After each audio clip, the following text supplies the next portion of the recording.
I share a lot at different meetings, and I've just overwhelmed recently with these thoughts of, I have a new chance at life again. I can live my life and be happy.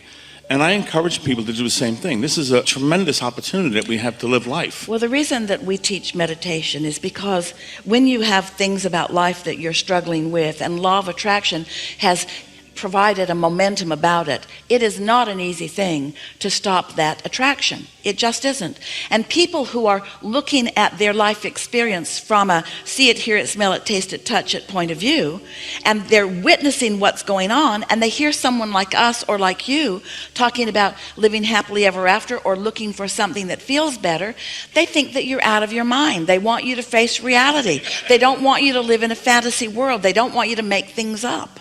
But what we want you to understand is that once you get it, that you are more than this physical you, and that there's another part of you that has a strong feeling about what you're thinking about and what you're looking at right here and now, and that you can find a way of feeling better, but that it's a gradual thing, then anybody can get from wherever they are to wherever they want to be. And there are some techniques that work better than others. If you were new to life, let's say, having lived a fairly satisfying upbringing, you weren't having to scrounge for food, and you weren't being beaten by your father and so forth, so you're observing life, and it's easy for you to see the good things in life, so you have a somewhat positive outlook, you might say. And something happens to you because you're asking for something more, and you focus upon something and you feel negative emotion, and you come to us and you say, what could I do? We would say, well, we've got this technique and we call it pivoting, which just means when you know what you don't want, you know what you do want. So when you know what you don't want, just look at what you do want. And you might be new enough in the resistance game, and this might be such a light experience within you, and there might be so little discord between your desire and your belief about it. You don't really doubt yourself. You don't feel unworthy. You just don't like what that creep said to you. So it's easy for you to just think about what you do want. So the process of pivoting is this powerful tool that could bring you into alignment with who you are, and you could be in the receiving mode, and good things will come to you. So Abraham, so you're going to teach pivoting to everyone? Yeah. Think about what you do want, not about what you don't want. But let's say that you've lived longer in what you don't want, and you've witnessed so much of what you don't want, and you've talked about what you don't want, and you've got a strong attraction to what you don't want. And so you come to us and you say, oh, Abraham, my life is awful. I'm living in poverty. I barely have a place to sleep. No one likes me. When I sleep in the street, they kick me. Well, we've got this process called pivoting. We have this process called pivoting. So when you know what you don't want, just focus on what you do want, all right? And you would say, what? I haven't had a bath in 5 years. I don't have any food or any money. They've taken away my tent in the gully where I've been sleeping. Pivoting is not going to work for you because there's too much a vibrational gap in your frequency. But more important, your habit of thought is such that you're not going to think a positive thought. But if you were to take a drug where your awareness of where you were was softened, that actually could cause an improvement in your vibration, but not an improvement that you could consciously focus on in a way that you could harness. When it's drug induced, when the pain disperses because of an inducement of a drug, then there's no conscious awareness of any improvement. There's no momentum about what you do want. There's just less of a reaction to the negative momentum that you've already got underway. So if we had an opportunity, we would teach someone who has strong desire and is living in a place very different from what they're wanting to live. We would say to them, you know, we'd like to teach you some positive thoughts, because these positive thoughts would really serve you. But these positive thoughts would feel absurd to you under your current conditions. For us to say, just think something positive about something that you've only thought negatively about for a long period of time, not only is it not going to happen, but you wouldn't even be able to find a piece of a reason to even try it. It would feel so absurd to you.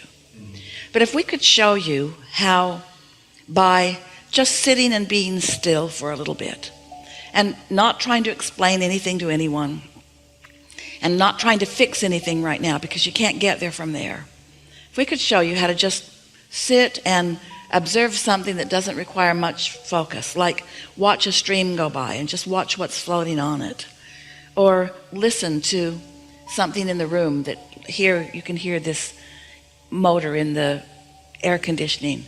Focus on that. If we could get you to just not think for a little while, just sort of give up trying and give up thinking and give up the hunt for solutions. Just give up for now. Just rest here. Just rest not only your physical body, but rest your mind. Just rest your mind by finding something to focus upon that's such a small little thought that it's easy for you to just focus there. We can teach anyone to do that.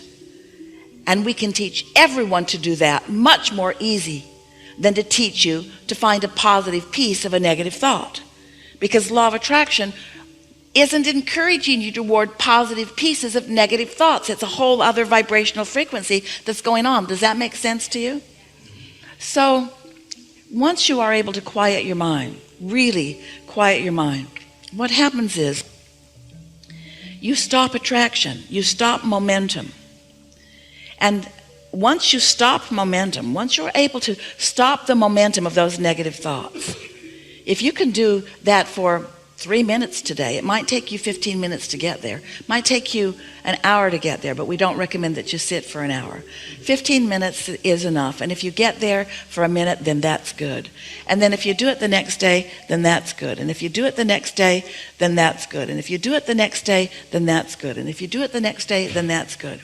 What will happen is that before very long, you'll have a difference in your vibrational frequency that is different enough that your point of attraction will show you something different in your experience. Different thoughts will literally come into your mind, and your despair will be less as a result of that.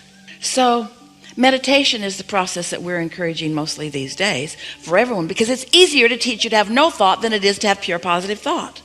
It just is. It's easier to quiet your mind than to take this train that's going 500 miles an hour that way and get it to go that way.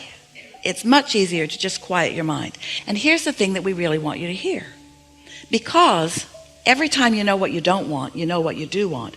You have a momentum here that is your vortex, that once you allow yourself to get in the vicinity of it, it can carry you to a really strong momentum this way.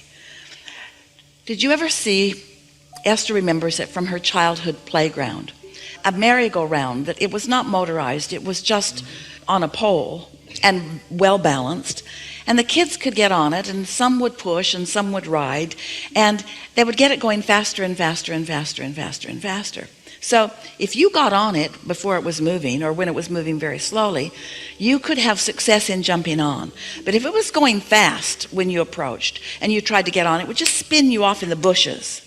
And so what happens through this meditation is it slows you down so that you can get on.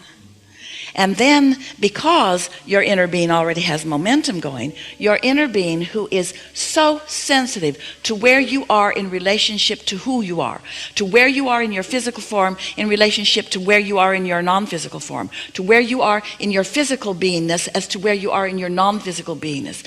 Your inner being understands your mix of energy. So once you've quieted the vibration that is moving so fast in opposition, then you can get on. And once you get on, then you begin the experience, often unconsciously, but it's so much more fun when it becomes conscious to you, of actually receiving these thoughts as you witness your desires turning to things. It really is a wonderful experience, you see. So now you know the basis of what we're reaching for here. Everyone has a mix of vibrations, and every single moment is a manifested moment. This moment right now is a manifested moment. Here we all are together. This is a manifested moment. This is a manifested moment, and it's pretty much going to be what it was going to be when you got here, because you have momentum going. So most manifested moments, not much changes in your mix of vibration. But we have an advantage here today, because you all came, you dragged your physical bodies here. Your inner beings all came with you. So the vortex version of you is present along with the physical version of you. And here we are sort of focusing the vibration into the direction of what's going on over here.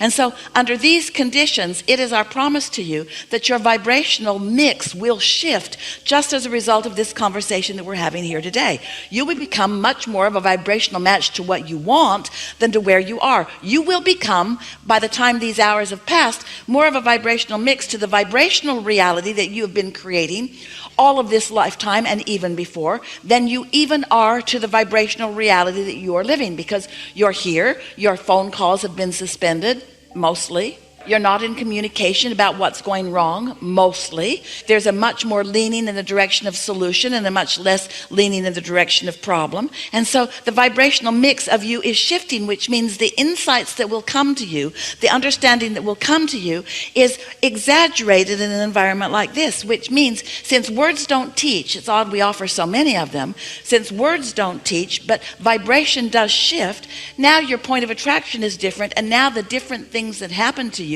over this day and the next and the next and the next will be meaningful as a result of the vibrational shift that is taking place. You will recognize things that you formerly could not recognize. That's why Esther has been saying she's been meditating for years, but after a while, not so consistently. Always getting ready for the weekend, always wanting to tune herself in readiness for you. But she can really feel the difference in a morning when she gets up and spends that 15 minutes quieting her mind, and a morning that she does not do that. She says, in her words, it takes the edge off of things. It puts me, she says, in a vibrational place where I have better timing about things. And most of all, and this is the part that we like the most, it makes you a conscious witness to your own vibrational acuity. It makes you a conscious witness to the universe's response to your vibrational offering. It makes you more aware of what your vibrational offering is. It makes you more keenly aware of the emotions that you are feeling. It's not as possible for you to stuff or ignore a negative emotion. It's going to stick out in a stronger way and make you more aware that there is a ripple there.